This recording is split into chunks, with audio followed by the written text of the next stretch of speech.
Les bienfaits de la gauche, chapitre 6, 1981-1985.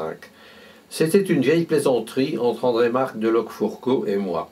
André Marc me disait « Quand nous aurons gagné, Philippe, on vous gardera toujours, car vous aimez le cinéma et le connaissez bien. » À quoi immanquablement je répondais « André Marc, vous ne gagnerez jamais, et c'est nous qui vous garderons. Il y aura toujours une place d'huissier ou de garçon d'étage, je vous le promets. » À chaque fois, nous partions du même éclat de rire, et c'était notre seule façon de parler de politique, car nous le savions bien, sur ce chapitre, tout nous séparait.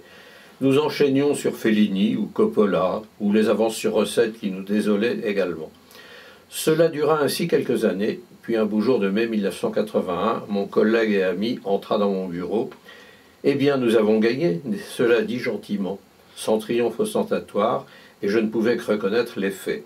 François Mitterrand était élu président de la République, il formait un nouveau gouvernement dont ce qui m'intéressait c'était le nouveau ministre de la Culture, un nommé Jacques Lang, dont j'ignorais tout.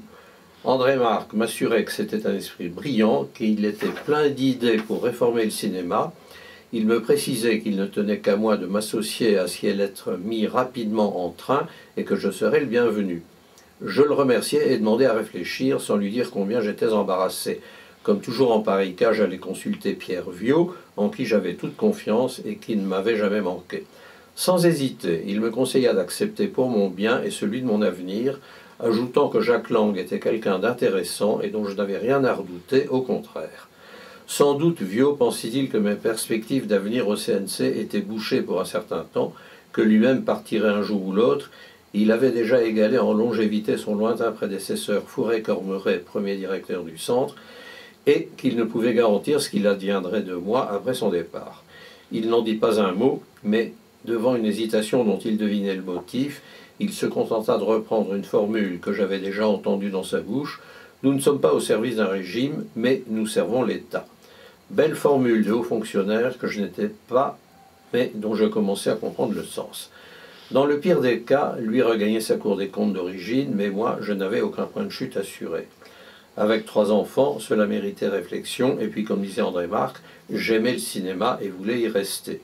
Je donnai donc mon accord, il parut content et m'assurait que je ferais partie de la mission Bredin, formée pour étudier et résoudre les problèmes de la profession. Mais qui était ce Bredin inconnu de moi? Réponse, un grand avocat associé de Maître Badinter, lui je connaissais. Un très proche du président, ainsi disait-on toujours. Je l'avais déjà constaté en parlant de Mitterrand. Jean-Denis Bredin présidait la commission, André Marc en était le rapporteur général, et je connaissais les autres membres nommés. Bertrand Tavernier, en effet, une vieille relation, et Alain Auclair, emprunt encore presque nouveau venu au CNC, un énarque sympathique, celui-là, un des plus sympathiques que j'ai connus, et Dieu sait que je n'avais pas fini d'en voir. En somme, on n'attendait plus que moi pour que la fête commence, comme disait un film déjà ancien de l'ami Bertrand. Je serai bientôt présenté à Bredin, le seul inconnu de moi dans ce groupe bien composé. L'homme me plut immédiatement, tant son affabilité était manifeste, et notre présentation fut savoureuse.